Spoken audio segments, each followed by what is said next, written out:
the sun came out, it reminded me.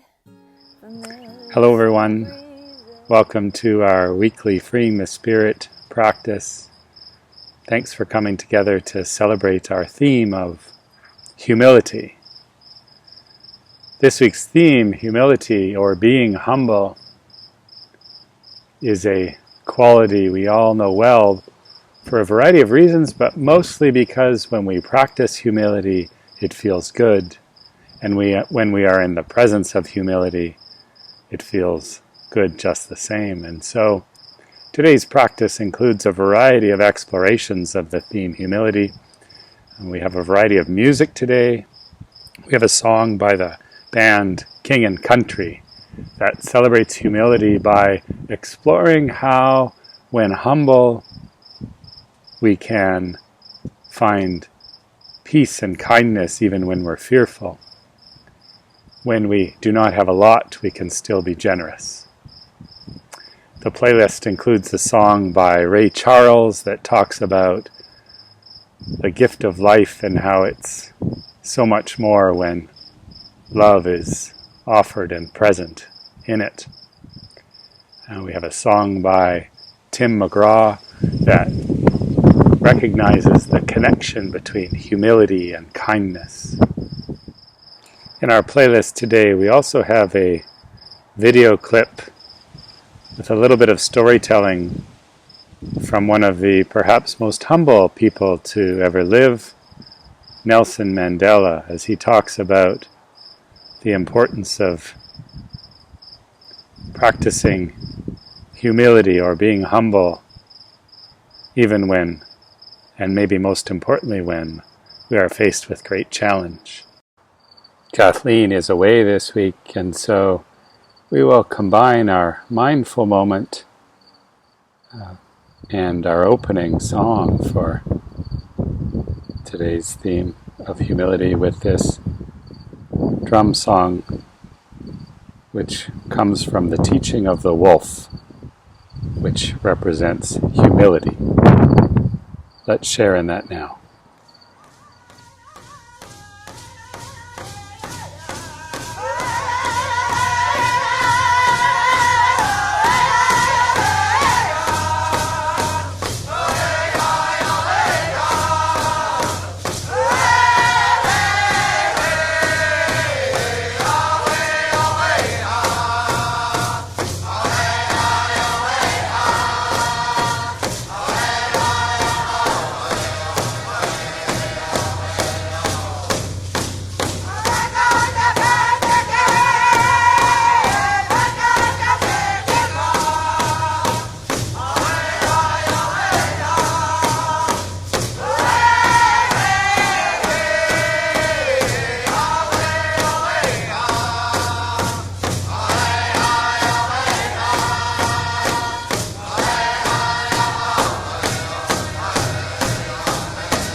That drum song is also the opening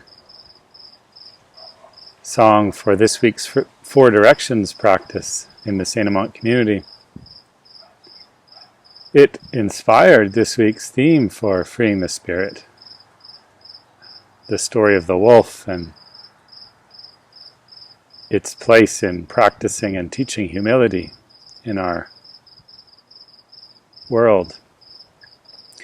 Other inspirations for this week, quite closely connected to humility, were Father Gilbert's message in this upcoming Sunday's celebration, where the theme of forgiveness is explored. And of course, for forgiveness, we must look within ourselves and find space to hold for another. And in that, we can find ourselves practicing humility, being humble, to make that space to care for and reconcile and forgive alongside another person.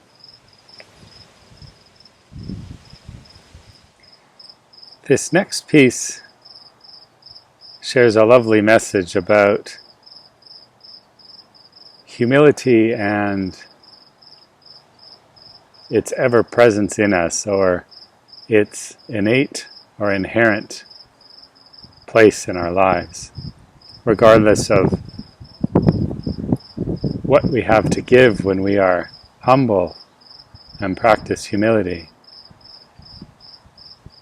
We can always find it within ourselves to bring gifts to the world. Let's watch and listen to this message now. This is the story of the Buddha and the half of a pomegranate. Once, the Buddha spread the word that on a particular day, he would accept donations for charity with his own hands.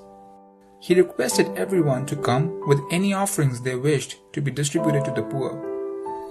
On the day of donations, the Buddha sat under a tree to accept offerings. The great king Bimbisara was the first to offer incredible gifts: precious jewels, gold coins, large quantities of food, and deeds of lands and houses. The Buddha accepted all the gifts with one hand. Prince Ajatashatru followed with gifts that were equally valuable. The Buddha again received them with one hand. After this, many kings, nobles, and merchants presented gifts to the Buddha. He accepted them all with his other hand. After all the kings were done giving their offerings, an old, rough-looking woman arrived. She greeted the Buddha and said eagerly, "Enlightened one, I heard about your receiving gifts only today. I am a poor woman and I have nothing. When I heard the news, I was eating this pomegranate and had eaten only half. I have nothing else to give, so I brought along my half a pomegranate. My Lord, I hope you will accept this." The Buddha extended both his hands to receive the half pomegranate. This astonished everyone present there. Some of the kings even felt offended. Taking initiative, one of the kings approached the Buddha and asked respectfully, "Dear Lord, why did you receive her gift, which was only half a pomegranate, with both hands, and all of our gifts with only one hand? Her gift pales in comparison to our gifts." Lord Buddha replied gently, "O kings, you all gave expensive gifts indeed, but none of you gave even a tenth of what you have. And even at what you gave, your motives were also more for glory rather than charity. This woman gave her all, and that too gave happily. Her intentions were so magnanimous, I definitely needed both my hands to accept her offerings."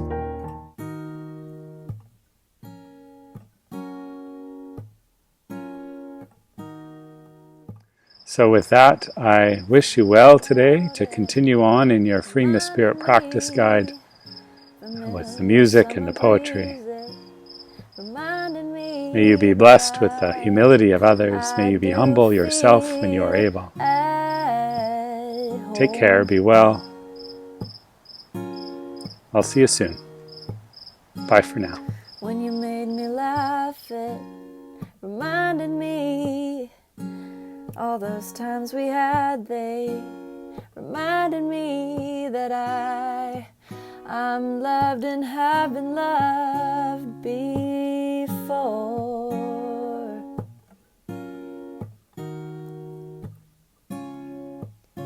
When I say thank you for the smile on my face, those are the things that scare me. They seem to wash away,